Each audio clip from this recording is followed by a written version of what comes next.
एक बड़ी AMC DSP mutual fund house एक नया एनएफओ लेकर यहाँ पर आया हुआ है जिसका नाम है DSP multi asset omni fund of fund. चलिए इसके बारे में जानकारी पहले ले लेते हैं, उसके बाद यहाँ पर हम लोग सवाल जवाब का सिलसिला जारी करेंगे। तो ये फंड जो है 5 फरवरी से खुल गया है, 19 फरवरी तक आप इसमें सब्सक्राइब कर सकते हैं। उसके अलावा अलॉटमेंट जो होगा वो रहेगा 25 फरवरी को, इसका अलॉटमेंट आपको मिल जाएगा। निवेश की बात करें तो मिनिमम आप इसमें 100 रुपये की एसआईपी और 100 रुपये का ही लमसम निवेश इसमें कर सकते हैं। एग्जिट लोड की कोई चिंता नहीं है, 1% का नहीं एग्जिट लोड यहाँ पर लगेगा, माफ कीजिएगा 1% का एग्जिट लोड लगेगा, लेकिन 15 दिन से पहले अगर आप इसको रिडीम करते हैं तो। सर सबसे पहले तो हमारे दर्शकों को सर ये समझा दीजिए कि multi asset omni fund of fund काम कैसे करते हैं, फंक्शनैलिटी क्या होती है इसकी। अभिषेक जी, मल्टी एसेट जैसे कि नाम दर्शा रहा है कि ये मल्टीपल एसेट्स में इन्वेस्ट करता है। सो इस फंड में प्रैक्टिकली आपके पास gold, equity, silver, global equity, debt, arbitrage, ये सभी टाइप की एसेट्स का एक मिक्स है जिसमें एक्सपोजर फंड मैनेजर डिसाइड करता है मार्केट के सिचुएशन के हिसाब से। टैक्टिकली वो कम ज्यादा करता रहता है और मार्केट कंडीशन के हिसाब से एसेट का वेट जो एडजस्टमेंट होता है उसकी भी एक मिनिमम और मैक्सिमम परसेंटेज डिफाइन करी गई है रेगुलेटर की तरफ से कि आप 5% से कम नहीं जा सकते और 10 से ज्यादा नहीं जा सकते। तो उसमें आपको एक डिफाइंड एक्सपोजर मिलेगा और जब इक्विटी स्ट्रांग हो वहां एक्सपोजर फंड मैनेजर बढ़ा देता है और जब इक्विटी जब रिस्क ज्यादा हो जाता है तो लेट्स से गोल्ड में स्विच करके या डेट में स्विच करके आपको आपका इंटरेस्ट को कंसिडर किया जाता है और आपकी रिटर्न्स को सेव किया जाता है। तो इसके अलावा इन्वेस्टर खुद भी इसमें टाइमिंग कर सकता है। सो लेट्स से कुछ टाइम के बाद इन्वेस्टर स्विच कर दे, अपने पैसे को लिक्विड में चला जाए या डेट में चला जाए और उसके बाद दोबारा से मल्टी एसेट में आ जाए। तो ये एक multi level dynamic management portfolio बन सकता है। सर मल्टी एसेट्स फंड्स में मैं देख रहा था उसके अगर एमफी के डेटा मैंने देखे थे उसमें पिछले साल काफ़ी अच्छे रिटर्न्स दिए थे, 24% तक के रिटर्न कुछ फंड्स ने यहाँ पर दिए थे और उसमें मोस्टली कंट्रीब्यूशन ऑब्वियसली बात है गोल्ड और सिल्वर का रहा था, जिस तरह की रैली उसमें आई थी।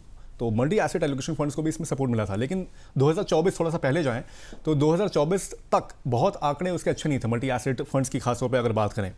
आगे को लेकर सर क्या लग रहा है कि ऐसे फंड्स जो हैं उनमें क्या उम्मीद कर सकते हैं निवेशक, क्या संभावनाएं इसमें बन सकती हैं?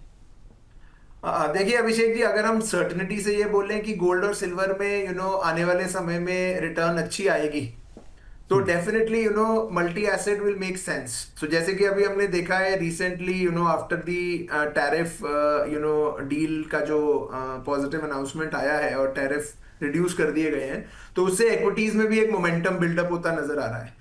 सो अगर हम ये दोनों एसेट क्लासेस को इकट्ठा एक फंड में डाल के उसको इवेल्युएट करें कि उसकी रिटर्न्स कैसी आ सकती हैं तो आने वाले समय में multi asset definitely will make larger sense than going into a pure equity या फिर प्योर डेट या सिल्वर या गोल्ड फंड में जाने से। इसमें फायदा ये है कि फंड मैनेजर हमसे बेहतर बाजार को जानता है, हमसे बेहतर एलोकेशंस की डिस्ट्रीब्यूशन कर सकता है और जब समय रहते जब भी मार्केट डिमांड करेगी या ओवर वैल्यूएशन होगी या मोमेंटम शिफ्ट होता नजर आएगा तो फंड मैनेजर एक एसेट क्लास से पैसा निकाल के दूसरी एसेट क्लास में जा सकता है। इससे एक एडिशनल फायदा ये होता है कि अगर आप ये फंड मैनेजर फंड लेवल पे ये करता है तो उसमें कोई टैक्सेशन का इंपैक्ट भी नहीं आता है, तो आपकी जो कॉस्टिंग है वो भी काफी कंसिडरेट में रहती है और लो रहती है। वेयर अगर आप उसको अपने लेवल पे मैनेज करेंगे तो आपको उसके ऊपर कैपिटल गेन टैक्स और एग्जिट लोड वगैरह सब कुछ देने पड़ेंगे। तो मेरे को लगता है कि आने वाले समय में जैसे कि in the recent past also multi asset की कैटेगरी एक अच्छी कैटेगरी मानी गई है और इसके भी AUMs काफी बलून हुए हैं। आने वाले समय में भी ये ट्रेंड जारी रहने की उम्मीद कर सकते हैं हम। ठीक है सर, ऐसे फंड्स को कोर पोर्टफोलियो का हिस्सा बनाना चाहिए कि क्या लग रहा है कि सैटेलाइट पोर्टफोलियो में ही इनको रखने चाहिए? No, core portfolio definitely, it makes sense because यहाँ पे जो एसेट शिफ्टिंग है वो fund manager main asset classes में ही कर रहा है तो कोर पोर्टफोलियो का पार्ट होना चाहिए। आपकी डिस्ट्रीब्यूशन में अगर आप प्योर सिल्वर या गोल्ड नहीं लेना चाहते तो 10 से 15% पैसा मल्टी एसेट में डाल के कन्वीनियंटली अपने पोर्टफोलियो को मॉनिटर कर सकते हैं। इसमें ज्यादा सोचने की जरूरत नहीं है।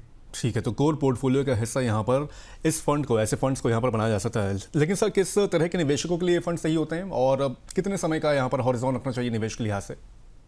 देखिए, अगर हम किसी भी फाइनेंशियल इन्वेस्टमेंट या म्यूचुअल फंड की बात करेंगे जिसमें हमारा इक्विटी का एक्सपोजर है और प्लस अब गोल्ड और सिल्वर जो कि इक्वली वॉलेटाइल कंसिडर करे जाते हैं, तो आपका होराइजन मिनिमम 3 to 5 years होना जरूरी है। अगर आप उससे कम का होराइजन रखते हैं तो आपको किसी भी समय में वॉलेटिलिटी का एक्सपीरियंस करना पड़ सकता है। फॉर एग्जाम्पल, अगर कोई भी निवेशक 2024 सितंबर अक्टूबर में एंटर करा हो, जो कि एक पीक था मार्केट का एक समय पे, अगर वो उस समय पे एंटर किया है तो आज तक उसने या तो फ्लैट रिटर्न बनाई है या माइनर नेगेटिव या minor positive, depending on the timing here and there. So ऐसा निवेशक अगर कम होराइजन के साथ आएगा, लेट्स से वो 2 साल के होराइजन के साथ आया जिसमें से 15-16 महीने आपके नो रिटर्न के निकल गए, तो वो डेफिनेटली सबसे पहले डिसहार्टन होगा और वो इक्विटी मार्केट में दोबारा आने की बिल्कुल क्षमता खत्म कर देगा। सो कहने का मतलब ये है कि अगर आपके पास 3 से 5 साल का टाइम पीरियड है तो आप ऐसी वॉलेटिलिटी को एक्सपीरियंस करने के बाद भी अच्छी रिटर्न बना सकते हैं, क्योंकि मार्केट में हर एक 5 साल के साइकिल में आपको कभी 2 साल नेगेटिव, 2 साल बहुत अच्छे और एक एवरेज साल की एक्सपीरियंस हो सकता है। सो आप 5 साल का एक होराइजन लेके आए तो आपके पास अच्छी रिटर्न बनाने का आपको उम्मीद करनी चाहिए बाजार से।